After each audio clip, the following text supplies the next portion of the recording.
Hello, DC. You look so beautiful. I wish you could see yourselves from here. You look amazing. You look powerful. I'm Deirdre Schifeling. I'm the Chief Political and Advocacy Officer for the ACLU, the American Civil Liberties Union, and a proud Washingtonian. I'm so thrilled to be here with you, my community, today, doing the most patriotic and American thing that we can do. Peacefully, lawfully protesting the Trump administration's abuses of power and exercising our First Amendment rights. After all, our country has a 250-year-old history of disagreeing in public, and we are not about to stop now. For more than 100 years, the ACLU has defended our country's freedom, especially the First Amendment freedom of speech. It's not just our opinion that everyone is entitled to their beliefs without fear of punishment. It's in our country's Constitution. It's the cornerstone of our democracy. Our basic American freedoms are not something that any president can take away from us. So why is Trump trying? What is he so afraid of? This moment is so much bigger than a political disagreement. It's about standing up for our rights and the future of democracy. The democracy we want is a country of freedom, a country of equals, a country of due process and laws that apply to everyone.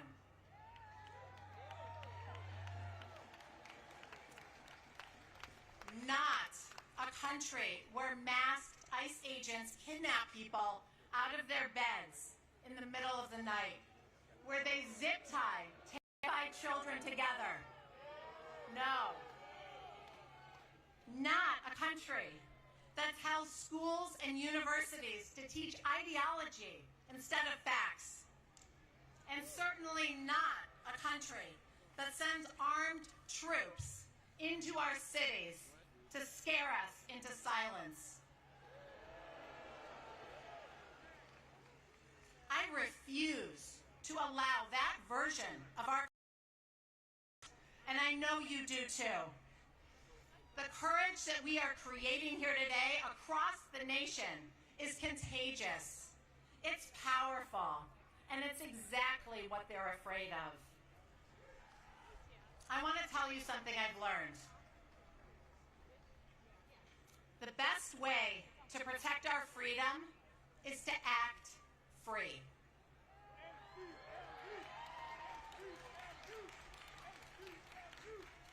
I was in my hometown of Buffalo, New York, a couple months ago, and I saw a new billboard up from the Buffalo Public Library. It said, "Free people read freely." Free people read freely. 4 words. I was so struck by the simplicity and the power of that statement, and by the fact that the public library felt the need to make it. Free people read freely. They think freely. They protest freely. They act free. The best way to protect our freedom is to act free. Thank you for doing that today. Thank you for your courage. It's powerful and it's contagious. We live in a democracy and we are going to act free. And with that, I'll turn it over to Sarah Parker.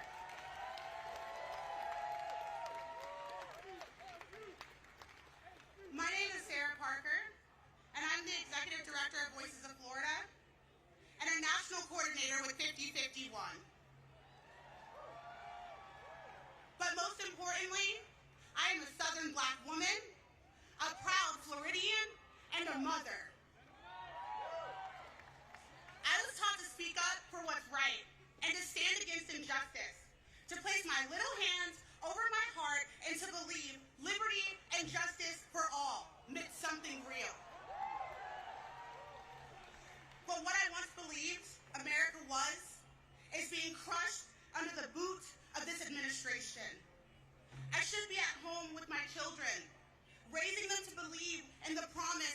country, not standing here demanding the rights that should never have been up for debate. I am honored to be here today, but this is not what I dreamed of. I never dreamed I'd be standing on a stage like this while millions of people are forced to march and protest peacefully in the streets because we refuse to stand by while this country slips into the iron grip of authoritarianism. And I ask this administration now, when we say with liberty and justice for all, who is all to this administration? Because this administration has made it painfully clear. It sure as hell ain't the people who need access to abortion care. It damn sure ain't the people and their families being ripped apart by deportation and kidnapped in the dead of night. It's not our LGBTQ communities and BIPOC communities being criminalized just for existing. And it damn sure ain't the people marching for justice while the National Guard is unleashed on peaceful protesters in their own streets. Contrary to popular belief, the fabric of this country wasn't woven by oligarchs, corporations, or power-hungry politicians. It was stitched together by workers, by immigrants, by Black and brown communities, by women, by queer folks, and by people who refuse to stay quiet in the face of injustice.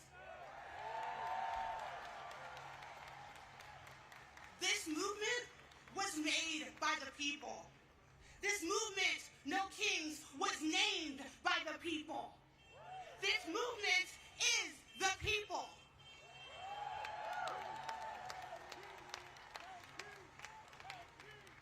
And newsflash to this administration and for the people who need it, this country was built on protests. And some of the most important changes in our history happened because everyday Americans just like us.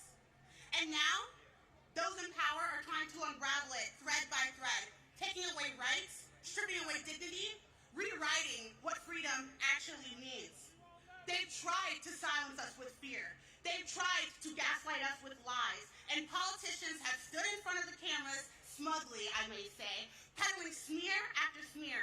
Because it's easier for them to smear the American people than to recognize what they're doing to this country. And where I come from, we call that cowardice.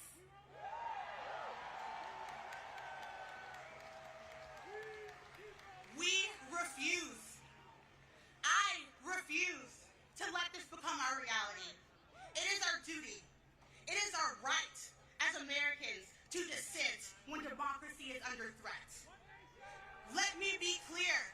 Democracy dies when we are silent. But democracy is reborn when we speak with courage.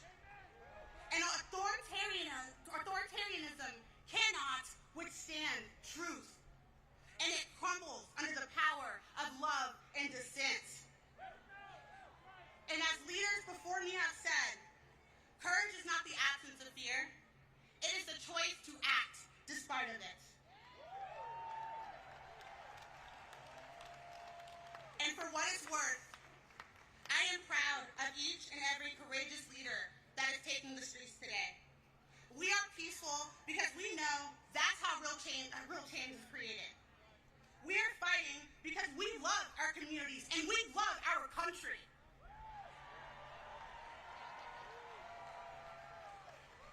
We are using our voices because it is an American right. And anyone who says otherwise is not only lying to the American people, they are lying to themselves, and I don't know how they sleep at night. And like we say in the South, a hit dog will holler, and I'm hearing a lot of hollering come from the Capitol building.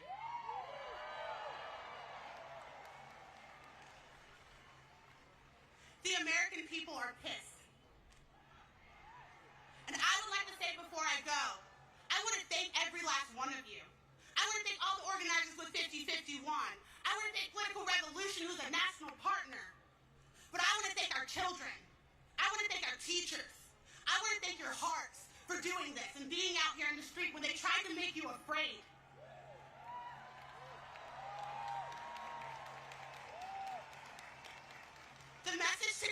be crystal clear, and they won't be able to ignore it. There will be no kings in America. Not today, not tomorrow, not ever. Thank you.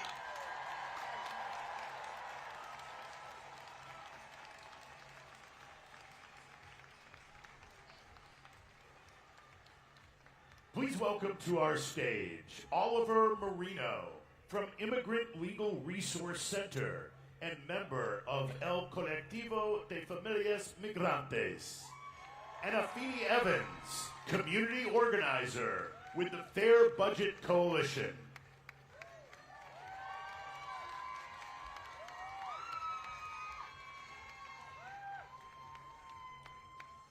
Thank you. Good morning.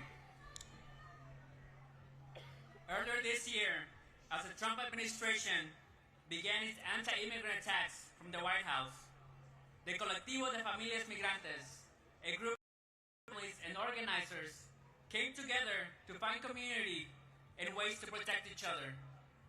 We knew what was coming and why we needed to fight back, organize, and take care of each other. In the last few months, we have witnessed masked ICE agents, National Guard, and DC's own Metropolitan Police Department work together to abduct our community members.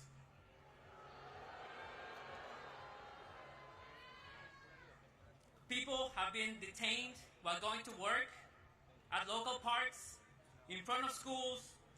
Hundreds of people have been separated from their families, their loved ones, and our community. This is still happening. Just a few blocks from here, people have been racially profiled, handcuffed, and put in vehicles and taken.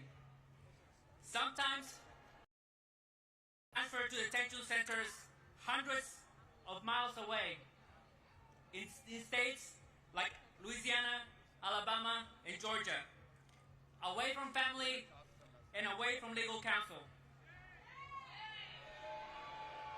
And to be clear, here in DC, the anti-immigrant attacks have come not only from the White House, but also from our own mayor, Mayor Bowser.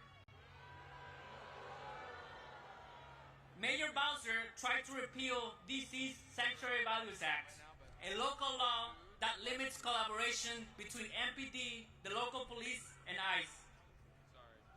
But while politicians have failed us, it's been DC residents that have stepped up. We have seen our people go out and film ISIS abuses in the streets, share Know Your Rights information, provide mutual support to families of people detained, and organize to protect their immigrant neighbors. This is the moment to show solidarity, to reject attempts to dehumanize and criminalize our immigrant community, to hold our elected officials accountable, and to force them to stand up to an authoritarian administration that does not care about due process and people's constitutional rights.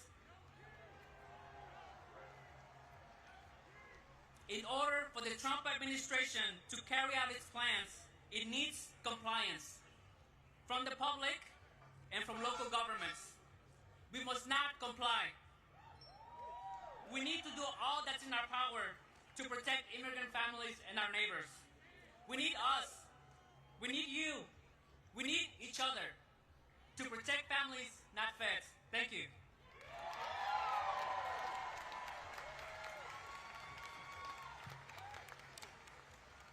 Peace, y'all. My name is Afeni, and I'm a community organizer with the Fair Budget Coalition here in DC. And this is my appeal. In 1792, when the French monarchy was abolished, the people established a new republic. When that one didn't quite work out, it was a military dictatorship, yikes. It was abolished in 1848, and a second republic was established. But that one didn't quite fit. So the third republic was erected in 1870. That republic didn't smell right, though. So they tried a fourth republic in 1946. And the republic that we are witnessing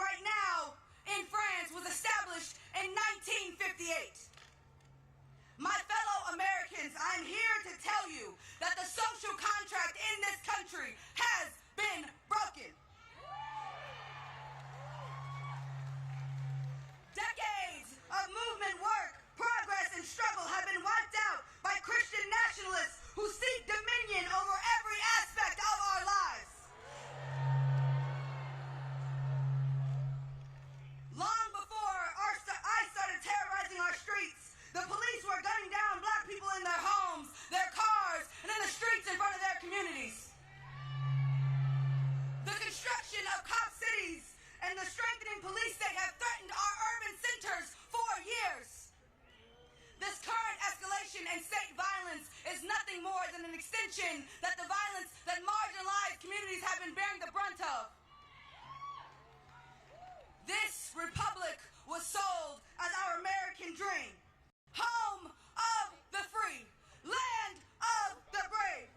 Yet, it has produced the outcome that we are currently experiencing.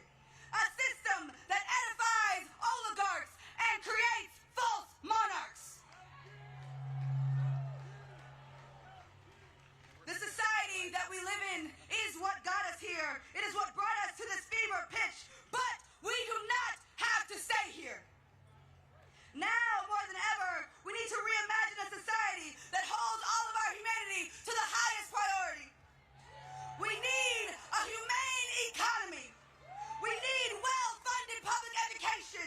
We need affordable housing and health care that does not bankrupt families that are just trying to get by. We need strategic youth investment in music, arts, and recreation. Our children need access to full, clean water and fresh food. In this moment, we need community. We need compassion. We need love and radical imagination. And most importantly, we need each other. Because the social contract has been broken, but we, the people, must revive it.